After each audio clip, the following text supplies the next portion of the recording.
வணக்கம். நம்ம இன்றைக்கி பார்க்க போகிற வீடியோ வந்து ஒரு இன்ட்ரெஸ்டிங்கான வீடியோ.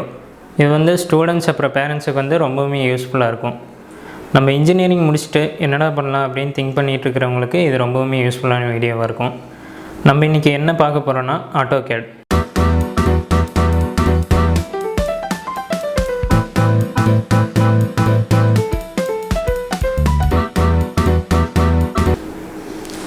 AutoCADங்கிறது வந்து ஒரு சாஃப்ட்வேர். CADனா கம்ப்யூட்டர் எய்டட் டிசைன். இது வந்து ஆட்டோடெஸ்க்குங்கிற கம்பெனி வந்து டெவலப் பண்ணதுனால அவங்க AutoCADன்ட்டு அவங்க வந்து பேர் வச்சுருக்குறாங்க. AutoCAD வந்து இன்ஜினியரிங் ஸ்ட்ரீம் யார் வேணாலும் படிக்கலாம். அதாவது சிவில், மெக்கானிக்கல், ஏரோஸ்பேஸ், எலக்ட்ரிக்கல் இந்த மாதிரி ஸ்ட்ரீம்ஸில் இருக்கிறவங்க வந்து படிக்கலாம். அப்புறம் வந்து கிராஃபிக் டிசைனர்ஸ், ஃபேஷன் டிசைனர்ஸ் இவங்கெல்லாம் படித்தா கூட அவங்களுக்கு யூஸாக இருக்கும். இப்போ வந்து நம்ம ஒரு காம்பனண்ட் டெவலப் பண்ணோன்னா அதுக்கு வந்து ஃபஸ்ட்டு ஒரு ஐடியா வேணும். எனக்கு வந்து இப்படி ஒரு காம்பனண்ட் வேணும், ஃபோன் வேணும் அப்படின்ட்டு ஃபஸ்ட்டு ஒருத்தர் வந்து ஒரு ஐடியாலஜி சொல்லுவார். அதுக்கு வந்து அவங்க கீழே இருக்க இன்ஜினியர்ஸ் வந்து பிளான் பண்ணுவாங்க. இந்த ஃபோன் வந்து என்னென்ன மாதிரியான ஒரு ஃபீச்சர்ஸ் இருக்கணும், இது வந்து கீழே விழுந்தால் லோடு தாங்குமா, எவ்வளோ டெம்பரேச்சரில் இது வந்து இருக்கும் அப்படிங்கிற அந்த மெக்கானிக்கல் ஃபேக்டர்ஸ் எல்லாமே இவங்க வந்து அனலைஸ் பண்ணி என்னென்ன டைமென்ஷன் போட்டால் இது வந்து ஃபெயிலியர் ஆகாமல் இருக்கும் அப்படின்னு வந்து அவங்க டிசைன் கேல்குலேஷன் பண்ணுவாங்க. அந்த டிசைன் கேல்குலேஷன்லாம் பண்ணதுக்கப்புறம் அவங்க வந்து ஒரு CAD இன்ஜினியர்கிட்ட சொல்லுவாங்க, எனக்கு இந்த மாதிரி ஒரு ஃபோனை டிசைன் பண்ணி கொடுங்க அப்படின்னு. அவர் வந்து அந்த ஃபோனை வந்து 3D மாடலிங்கோ இல்லை இந்த மாதிரி 2D டிராஃப்டிங்கோ பண்ணி தருவார். இப்போ நம்ம சாதாரணமாக ஒரு BE Tier 2 Tier 3 காலேஜ்லலாம் படிச்சுட்டு போனோம்னா அவங்களுக்கு மோஸ்ட்லி என்ன வேலை கிடைக்குன்னா ஒரு CNC ஆப்ரேட்டரு அந்த மாதிரி வேலை தான் கிடைக்கும். அதிலெல்லாம் உங்களுக்கு வந்து பெருசாக எந்த ஒரு பே ஸ்கேலுமே இருக்காது. மாதம் வந்து ஒரு 10,000 தருவாங்க. அதுலேயும் நீங்கள் வந்து ஒரு 3 ஷிஃப்ட் வேலை செய்கிற மாதிரி இருக்கும். பட் ஆனால் இந்த மாதிரி நீங்கள் டிசைன் இன்ஜினியராக போனீங்கன்னா உங்களுக்கு வந்து சேலரி பேக்கேஜ் அரௌண்ட் ஒரு மந்த்லி 18,000 20,000 அந்த மாதிரி இருக்கும். நீங்கள் எடுத்தோன்னே எதுலேயுமே ஒரு மெக்கானிக்கல் ஃபீல்டு பொறுத்த வரைக்கும் நீங்கள் எடுத்தோன்னே ஹை பேக்கேஜஸ் வந்து நீங்கள் எக்ஸ்பெக்ட் பண்ணவே முடியாது. உங்களுக்கு வந்து அந்தளவுக்கு டேலண்ட் இருந்ததுன்னா ஓகே. நீங்கள் டேலண்ட் இருந்து கேட் எக்ஸாம் இதெல்லாம் கிளியர் பண்ணி போனீங்கன்னா கூட ஓகே. பட்டு நம்ம வந்து ஓப்பனிங்காக ஒரு கம்பெனி ஜாயின் பண்ணிவிட்டு எனக்கு இந்த அளவுக்கு பேக்கேஜ் வரணும் அப்படின்ட்டு நீங்கள் எக்ஸ்பெக்ட் பண்ண முடியாது.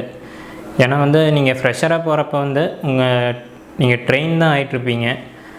நீங்கள் ட்ரெயின் ஆகிறதுக்கு வந்து கம்பெனி வந்து அவ்வளோ உங்கள் மேலே ஸ்பெண்ட் பண்ண மாட்டாங்க. ஸோ நீங்கள் வந்து சேலரி எக்ஸ்பெக்டேஷன் ரொம்ப அதிகமாக வச்சுக்காதீங்க. இப்போது இந்த CAD சாஃப்ட்வேர் கற்றுக்கிறதுக்கு வந்து நிறையா சென்டர்ஸ் இருக்குது. அதாவது பேர் சொல்ல விரும்பலை, இந்த மாதிரி நிறையா XNY சென்டர்ஸ் வந்து நிறையா இருக்குது. நீங்கள் வந்து அவங்க சொல்கிறது என்னென்னா ஹவர்ஸ் கணக்கு தான் சொல்லுவாங்க. இந்த கோர்ஸ் வந்து முடிக்கிறதுக்கு உங்களுக்கு 80 hours ஆகும், 120 hours ஆகும் அப்படின்னு வந்து சொல்லுவாங்க. அதுக்கு வந்து பேக்கேஜ்னு பார்த்திங்கன்னா AutoCADக்கு வந்து அவங்க 10,000 சம்திங் கோட் பண்ணுவாங்க. அரௌண்ட் 10,000 கம்மியாக இருக்கிறதுக்கு வாய்ப்பு இல்லை. அரௌண்ட் ஒரு 10,000 வந்து கோட் பண்ணுவாங்க. மற்றபடி நீங்கள் 3D அதெல்லாம் போயிட்டிங்கன்னா அது இன்னும் உங்களுக்கு வந்து சார்ஜ் அதிகமாக தான் ஆகும். நீங்கள் இந்த மாதிரி AutoCAD, CATIA இந்த மாதிரி டிசைனிங் சாஃப்ட்வேர்ஸ் படிக்கணும்னு நீங்கள் வந்து பிளான் பண்ணிட்டீங்கன்னா அது வந்து காலேஜ் நீங்கள் முடிக்கிறக்குள்ளே வந்து படிச்சிருங்க. அதாவது ஃபஸ்ட் இயரில் படிக்கணும், செகண்ட் இயரில் படிக்கணுன்ட்டு இல்லை. நீங்கள் காலேஜ் முடிக்கிறதுக்கு முன்னாடி இந்த கோர்ஸ் எல்லாம் கம்ப்ளீட் பண்ணிடுங்க. வேல்யூ ஆடட் கோர்ஸ் எல்லாம் கம்ப்ளீட் பண்ணிவிட்டு நீங்கள் வெளியே வந்தீங்கன்னா நீங்கள் ஸ்டார்டிங்லேயே அதுக்கு தகுந்தமான ஜாப் வந்து அப்ரோச் பண்ணுறதுக்கு உங்களுக்கு யூஸ்ஃபுல்லாக இருக்கும். நீங்கள் AutoCAD மட்டுமே படிச்சுட்டு எல்லா கம்பெனிக்கும் அப்ரோச் பண்ண முடியுமா அப்படிங்கிறது வந்து டவுட்டு தான். நீங்கள் அடிஷ்னலாக 3D சாஃப்ட்வேர்ஸ் வந்து கற்றுக்கணும். நீங்கள் ஒரு கம்பெனி MNCயில் போகிறேன் அப்படின்னு சொல்லி பிளான் பண்ணிட்டீங்கன்னா ஃபஸ்ட்டு வந்து அவங்க என்ன சாஃப்ட்வேர் யூஸ் பண்ணுறாங்களோ அதை நீங்கள் வந்து கற்றுக்கங்க. அதுக்கப்புறம் அவங்க ஜாப் போஸ்டிங் போடும்போது நீங்கள் அதுக்கு அப்ரோச் பண்ணுங்கள்.